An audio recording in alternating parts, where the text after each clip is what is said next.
दोस्तों, उपराष्ट्रपति चुनाव का सारा खेल अब अंतरात्मा की आवाज पर टिका हुआ है।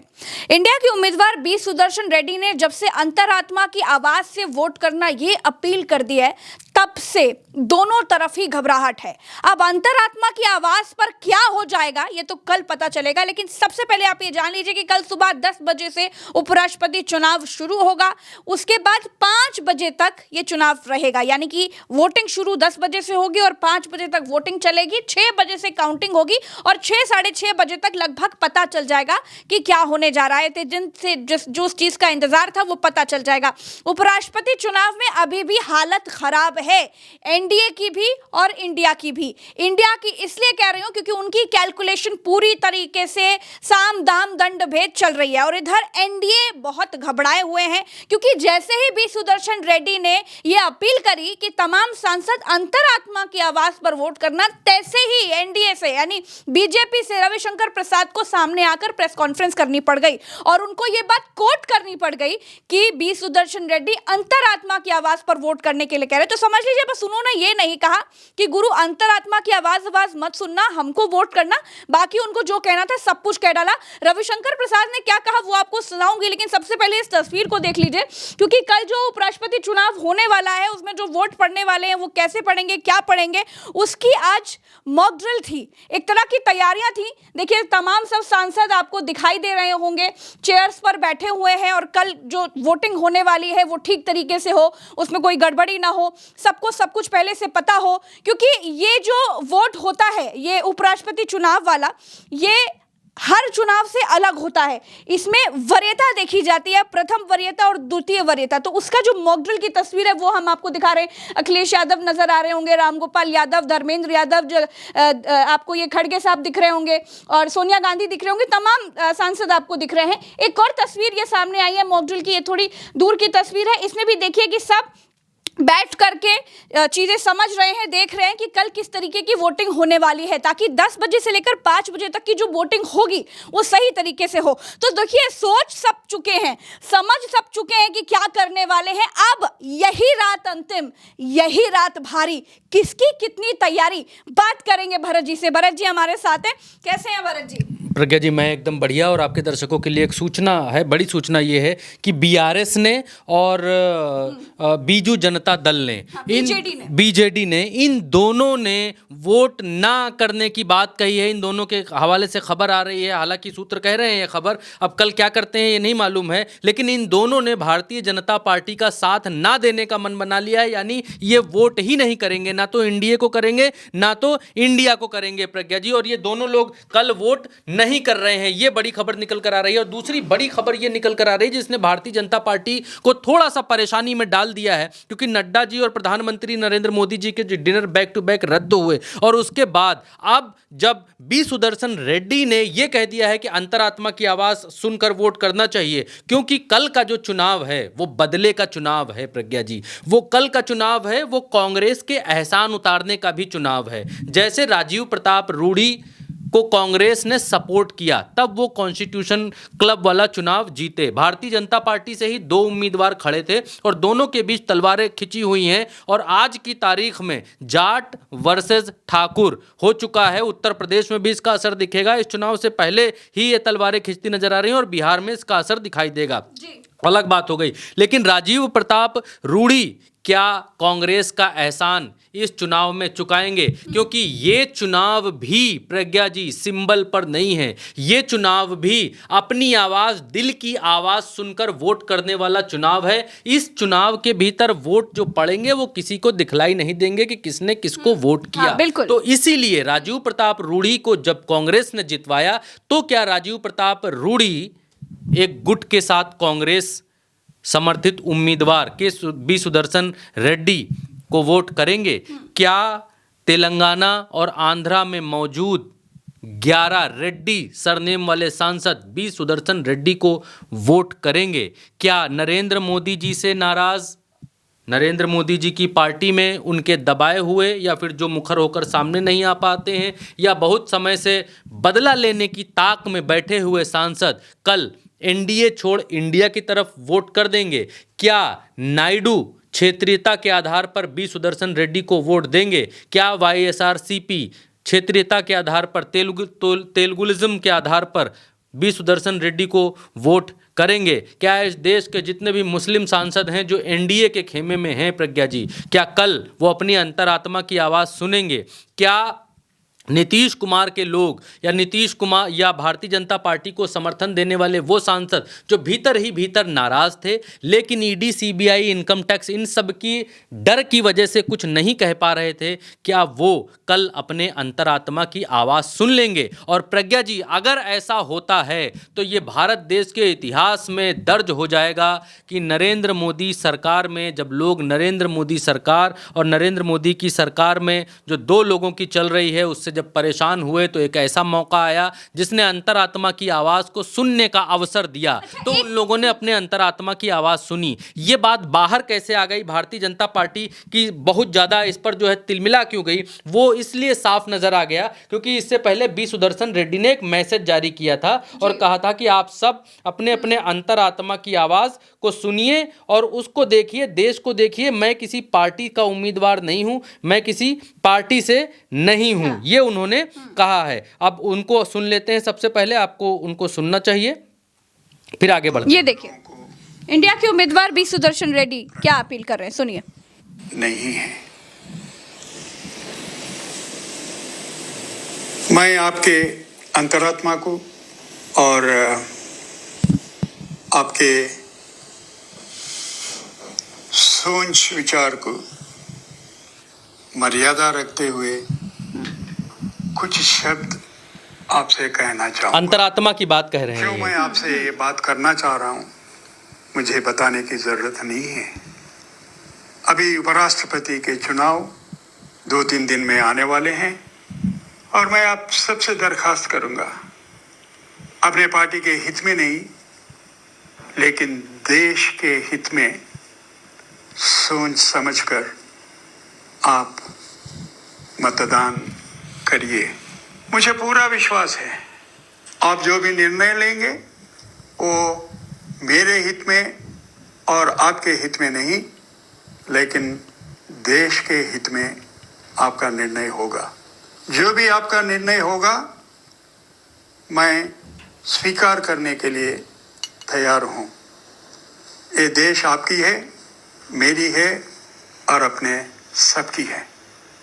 इस देश को संभाल के रखने में मेरे से भी ज़्यादा आपकी बहुत जिम्मेवारी है क्योंकि आप माननीय सदस्य हैं पार्लियामेंट के। यहाँ केवल उपराष्ट्रपति के लिए वोट नहीं है, यहाँ भारत की आत्मा के लिए वोट है। ये बहुत बड़ी बात उन्होंने कही और उन्होंने भरत जी सबसे बड़ी चीज कही, कोट करते हुए कहा कि अंतरात्मा की आवाज पर वोट कीजिएगा, क्योंकि ये अंतरात्मा शब्द नया नहीं है।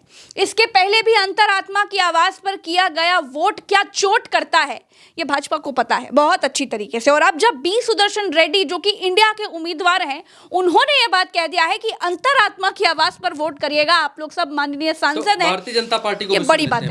इसके बाद रविशंकर प्रसाद ने जो प्रेस कॉन्फ्रेंस की, उन्होंने क्या कहा, एक एक शब्द सुनिए। तो सवाल तो उठेंगे। अब देखिए उनका आज का स्टेटमेंट है, एक अखबार में छपा है, vote for me to save soul of the nation, opposition VP pick. और देश के कॉन्शियंस को बचाने के लिए बहुत बड़ी बड़ी बातें की गई है। इनको बड़ी बड़ी बातें लग रही हैं, देश की आत्मा को बचाने के लिए बातें जो है बड़ी बड़ी बातें लग रही हैं। By entrusting me with this office, you will be choosing to defend parliamentary traditions to restore अंग्रेजी में उनका यही dignity भाषण and पढ़ रहे हैं जो अभी हमने debate। सुनाया था।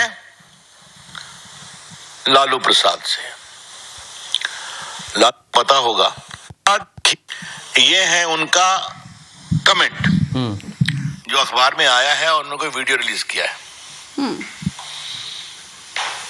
और ये देखिए देश की सोल को बचाने के लिए वो किससे मिल रहे हैं? लालू यादव से। ये वाली तस्वीर वो यहाँ पर दिखा रहे हैं, ये तस्वीर दिखा रहे हैं। हाँ। लालू प्रसाद फॉर्डर स्कैम में कन्विक्टेड हैं। मेरा उस सारे मामले को उजागर करने में कुछ भूमिका रही है, आपको पता होगा। He is convicted. बेल पर हैं या मेडिकल ग्राउंड पर बेल है, मैं उस पर नहीं जाऊंगा, बट ही इज कन्विक्टेड। आप किस तरह के रिटायर्ड सुप्रीम कोर्ट के जज हैं? जो व्यक्ति कन्विक्टेड है, किसमें? स्कैम में, करप्शन में। जो व्यक्ति कन्विक्टेड है स्कैम और करप्शन में, उनसे वोट क्यों मांग रहे हैं? इनके कहने का मतलब है कि उनसे वोट क्यों मांग रहे हैं। देखिए, ये जो अंतरात्मा वाली आवाज की बात ये है, कह कौन रहा है? ये कह वो रहे हैं जिनके खुद के घर शीशे पर हैं। ये तब इनको याद नहीं आया कि जब पूर्व जज किसी नेता से मिल रहा है तो इनको लग रहा है कि ये किस तरह के जज हैं, लेकिन इनको ये नहीं याद है जब कभी सिटिंग जज एक पार्टी के नेता को बुलाकर घर में गणेश पूजा करते हैं, तब इनको याद नहीं आता। खैर, ये कहते कुछ हैं करते कुछ हैं, इनको नरेंद्र छोड़िए। मोदी जी को बुलाते हैं, सुप्रीम कोर्ट के चीफ जस्टिस ऑफ इंडिया रहते तो वो हुए। सिटिंग जज थे। चलिए, इन सब बातों को किनारे करते हैं, लेकिन अंतरात्मा की आवाज बड़ा खेल करने वाली है भरत जी, ये बात तो आपको माननी पड़ेगी। देखिए प्रज्ञा जी, मतलब कुल मिलाकर सत्यता की बात यह है, डंके की चोट की बात यह है कि भाजपा को डर लग रहा है। इस बात का डर नहीं है कि उनके किस बात का डर है? इनके पास पूरा का पूरा बहुमत है। पिछली बार 386, मुझे लग रहा है 386 जब जगदीप धनखड़ जीत करके आए थे वोट, और तब वो उपराष्ट्रपति बने थे। अब इनके पास सब संख्या है, सब कुछ है, तो घबराहट किस बात की? 346 वोटों से हराया था धनखड़ साहब। 346, माफ कीजिएगा, 346। मार्गेट अलवा को 346 वोटों से हराया था।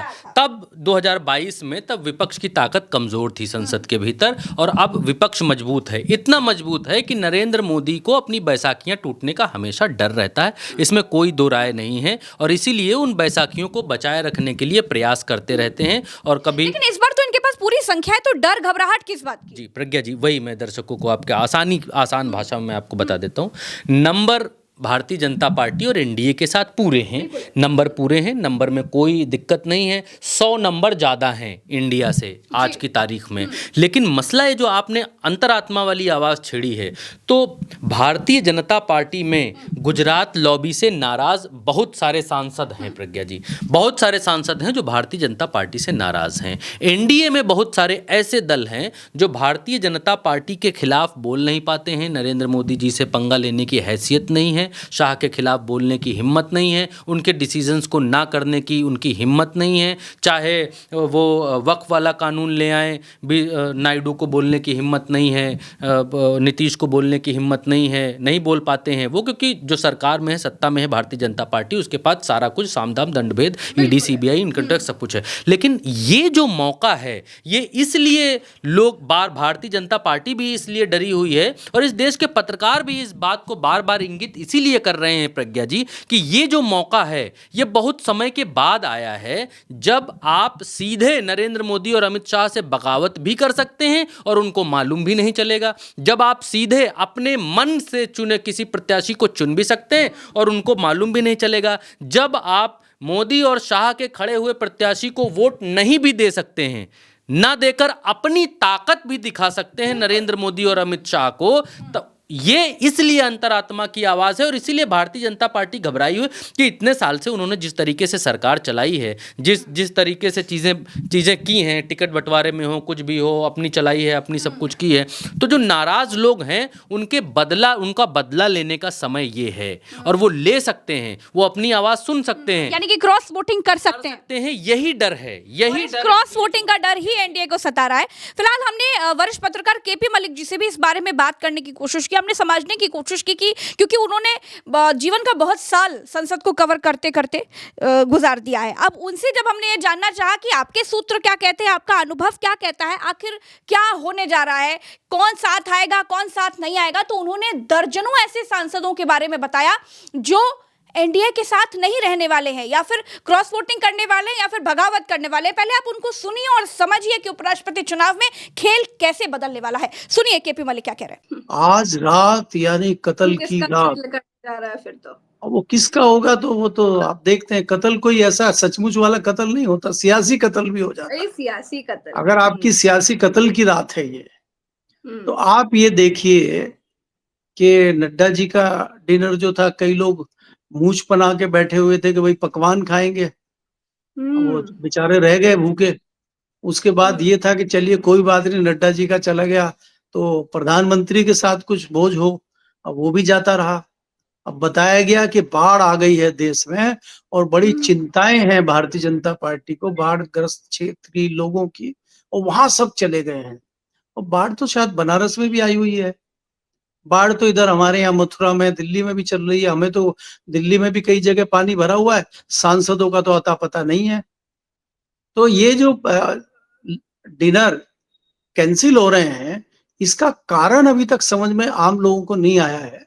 हमें तो आ गया है, हमें तो पता है कि कई सांसद जो है संपर्क में ही नहीं आ रहे हैं, कई सांसद फोन ही नहीं उठा रहे हैं, कई सांसद जो है वो गायब हैं, किसी की माँ बीमार है, किसी के कुछ बहाने हैं।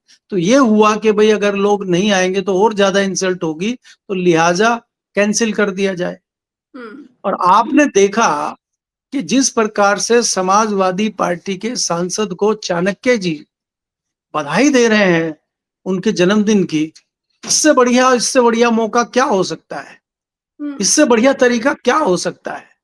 क्या भारतीय जनता पार्टी के अटक गए तमाम ना, बोल रहे सांसदों हैं कि को, वो तो हमको पहले भी दिए थे, हमारे हाथ में चोट थी इसलिए हमने जो है लाउड स्पीकर पर कर दिया, किसी बच्चे की गलती से वो वायरल हो गया।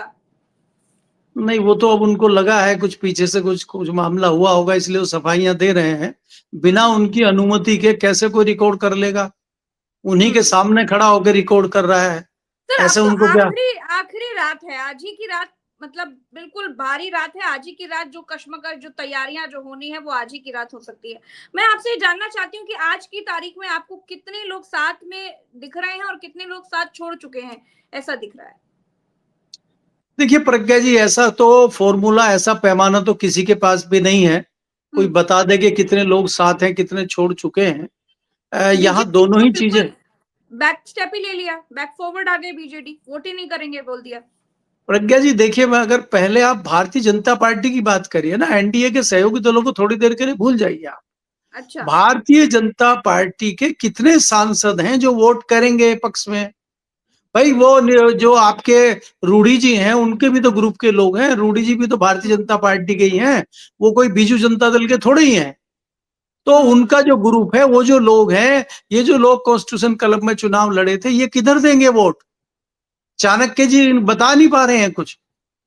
बात यह है कि भारतीय जनता पार्टी के अंदर जो मुरली मनोहर जोशी जी ने बम फोड़ा है, जो वहां पे 30 साल से 40 साल से भारतीय जनता पार्टी की सेवा कर रहे हैं, कई लोग सांसद हैं, कई लोग भारतीय जनता पार्टी की विचारधारा से जुड़े हुए हैं, कई लोग संघ के पुराने लोग हैं, वो भी तो चिंतित हैं। पहले तो उनकी बात करिए ना, एनडीए के लोग तो बाद में आएंगे। एनडीए के तमाम लोग जो हैं वो तो अपना गुना भाग देख रहे हैं। अब नीतीश कुमार जी ने कल अपना कैंडिडेट घोषित कर दिया है, चिराग पासवान कह रहे हैं हमें 40 सीट दीजिए, वो जो दूसरे वाले भाई साहब हैं वो कह रहे हैं हमें 20 सीटें दीजिए। तो वहां तो सीटों के बंटवारे पे बात आ गई है। दूसरी चीजें जो आपके वेस्ट, इधर आ जाइए यूपी में, जो यूपी के सहयोगी दल हैं वो बार्गेनिंग कर रहे हैं, वो विचार विमर्श कर रहे हैं। जयंत चौधरी कह रहे हैं हमारे 3 वोट हैं तो हमें और क्या मिलेगा, जो मिल गया हो तो हम खा पी गए। तो ये बार्गेनिंग चल रही है, ये तो कोई बड़ी बात नहीं है, ये तो होना ही था। और क्या अगर ऐसा है कि राहुल गांधी ने चंद्रबाबू नायडू को ही कह दिया कि अभी तो आप उपराष्ट्रपति बनाइए और फिर आप प्रधानमंत्री बनिए, ऐसी क्या जल्दी है? तो क्या नायडू का क्या खराब लग रहा है क्या प्रधानमंत्री बनना? प्रधानमंत्री बनना किसी नेता के हो, अगर आप कहते हैं कि आप प्रधानमंत्री बनिए और आपको लगता है कि आप बन सकते हैं, तो किसको दिक्कत है, परेशानी क्या है उसमें? जब देवगौड़ा जी बन सकते हैं तो नायडू भी बन सकते हैं, ऐसी भी परिस्थितियां बन सकती हैं। लेकिन अभी ये बात लोग का कुछ साफ नहीं हो पा रहा, क्लियर नहीं हो पा रहा कि ये किस तरफ रहने वाले हैं। ना तो साफ नायडू तो की कल, तरफ से किसी तरह की साफ आवाज तो आ रही है। अरे भाई प्रज्ञा जी, साफ तो कल होगा ना जब बैलेट बॉक्स में वोट डालेंगे। अभी साफ करके क्या करें, ढिंडोरा पीटेंगे? अरे भाई वो तो गुप्त मतदान होता है, तो गुप्त मतदान करेंगे ना, ढिंडोरा थोड़े पीटेंगे। ढिंडोरा तो पीट रहा था कॉन्स्टिट्यूशन क्लब में कि चाणक्य जी ने कह दिया है संजीव बालियान भारी बहुमत से जीतेंगे। जब रिजल्ट आया तब क्या हुआ, वो रूडी जी जीत गए। तो ये तो जो ढोल पिट रहा है अभी, अब ढोल भारतीय जनता पार्टी तो ढोल भी नहीं पीट पा रही है। भारतीय, पहली बार आपने नहीं देखा कि जो है साहेब जो है सबसे पीछे वाली सीट पे बैठ गए। ये तो साहेब सबसे आगे वाली पे बैठते थे, अचानक सबसे पीछे वाली पे क्यों बैठ गए? ये बीच वाली सीट क्यों नहीं पसंद आती इनको? इनको दूसरे नंबर वाली, तीसरे नंबर वाली सीट क्यों नहीं पसंद आती? ये एकाएक पीछे क्यों चले गए? बहुत सारे सवाल हैं। तो सुना आपने केपी मलिक जी ने क्या कहा? भाई हम आपको यही बता रहे थे कि अगर अंतरात्मा की आवाज सांसदों ने सुन ली तो मामला भाई बिगड़ जाएगा, खेल बिगड़ जाएगा, समीकरण अलग हो जाएंगे। तो फिलहाल के लिए इतना ही।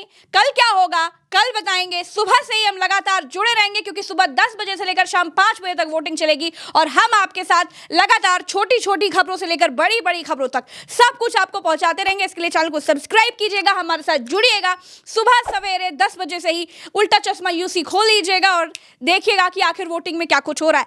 नमस्कार, जय हिंद।